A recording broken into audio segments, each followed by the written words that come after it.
السلام عليكم ورحمة الله وبركاته. ازيكم احلى متابعين في الدنيا؟ كل سنة وانتم طيبين يا حبايب قلبي. ربنا يعود عليكم الايام بخير وبهنا وسعادة وسرور، ويجعل ايامكم كلها فرح، يجعل ايامكم كلها خير وبركة. ربنا يحسن ما بين ايديا وايديكم يا رب العالمين. قولوا امين يا حبايب قلبي. كل سنة وانتم طيبين يا احلى متابعين في الدنيا. مش عايزة اطول عليكم في فيديو النهاردة، خلينا كده اللزاز وخفاف. فيديو النهاردة جميل جدا جدا وشيق، وتعالوا معايا اخدكم في رحلة كده قصيرة ونشوف عملنا ايه مع بعض، او فيديو النهاردة بيتكلم عن ايه. يلا بينا، يلا بينا نشوف فيديو النهارده بيحكي عن ايه وعملنا فيه ايه، او بيتكلم عن ايه بالظبط. يلا بينا يا حبايب. صلوا على رسول الله عليه افضل الصلاه والسلام. اللهم صل وسلم وبارك عليك يا حبيبي يا رسول الله. عايزه اقول لكم معلومه حلوه جدا ومهمه.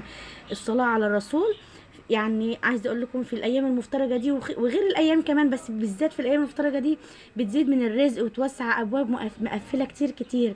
فيا ريت تخلوا دايما ذكر الله دايما في قلوبكم وفي لسانكم، وبالذات وبالاخص اللهم صل وسلم وبارك عليك يا حبيبي يا رسول الله. صلاه تنحل بها العقد وتنفرج بها الكرب وتقضى بها الحوائج باذن الله تعالى. بصوا بقى يا حبيب قلبي، يلا بينا نشوف الفيديو بيتكلم عن ايه او بيحكي عن ايه. يلا بينا يلا بينا.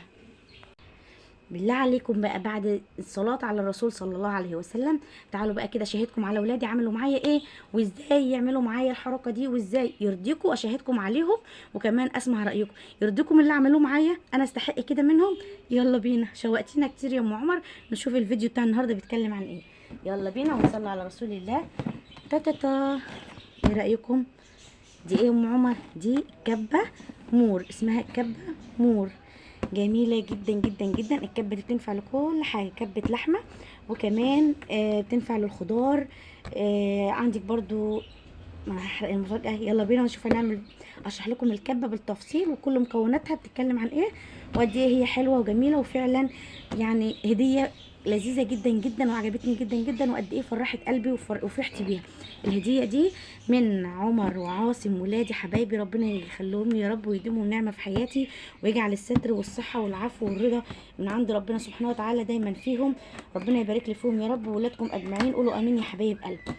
اللهم صل وسلم وبارك عليك يا حبيبي يا رسول الله.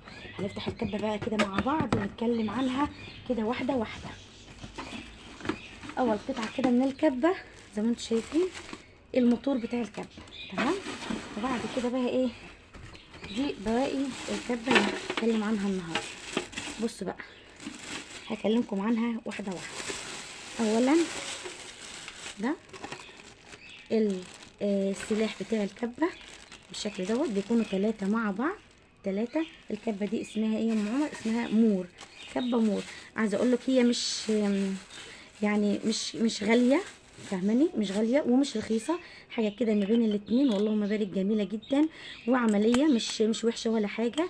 يعني هتنفعك وتريحك في مطبخك كتير كتير، تمام. فيها 3 اسلحه بالشكل دوت، تستعمليها بقى زي ما انت عايزه. 3 اسلحه لو هتفرمي لحمه او حاجه، بس خدي بالك اللحمه لازم تقطعيها مكعبات صغيره عشان يعني ما تكونش تقيله على السكاكين بتاعتها، تمام. هتعملي بقى تضربي بيها طماطم، تضربي بيها خضار، بصل، حاجات من دي. ممكن تستعملي سلاح واحد بس وتشيلي باقي الاسلحه، تمام كده. ادي اول جزء اتكلمنا فيه عن الكب، تمام. بعد كده معانا القطعه دي. القطعه دي موجوده برده في الكبه بتاعتنا. بتاعت ايه يا ام عمر؟ القطعه دي يا حبيبه قلبي بتعملي بيها العصاير او الكريمه، اللي هي الكريم شانتيه والحاجات دي للحلويات، تمام كده.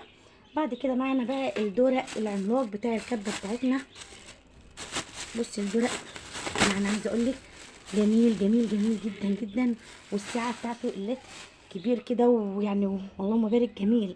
بصي ما شاء الله، لتر ونص الدورق، يعني وعملي جدا جدا جدا. ودي بقى في القعده بتاعته كده زي شفاط بيلزق كده في الرخام عشان ما يعني يعني عايزه اقول لك يحافظ على اتزان الشفشق كده في الرخامه، تمام.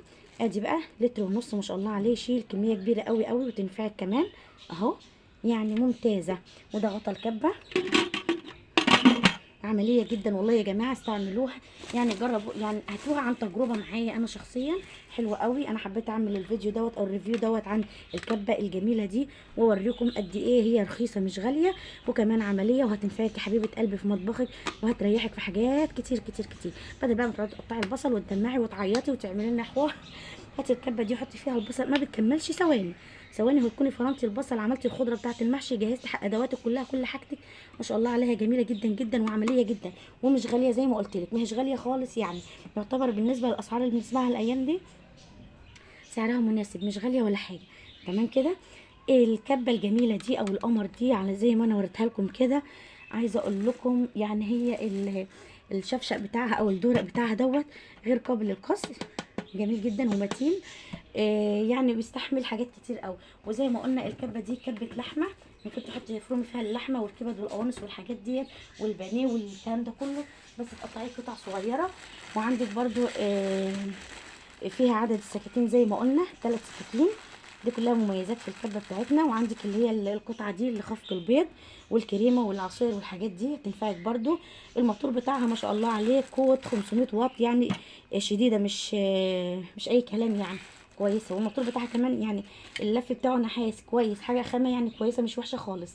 عامه هي تصنيع مصري، كبه مور، وفي منها يعني ادوات تانية كتير، بس الصراحه هي عجبتني جدا وسهله التنظيف كمان، يعني بسهوله هتنضف فيها.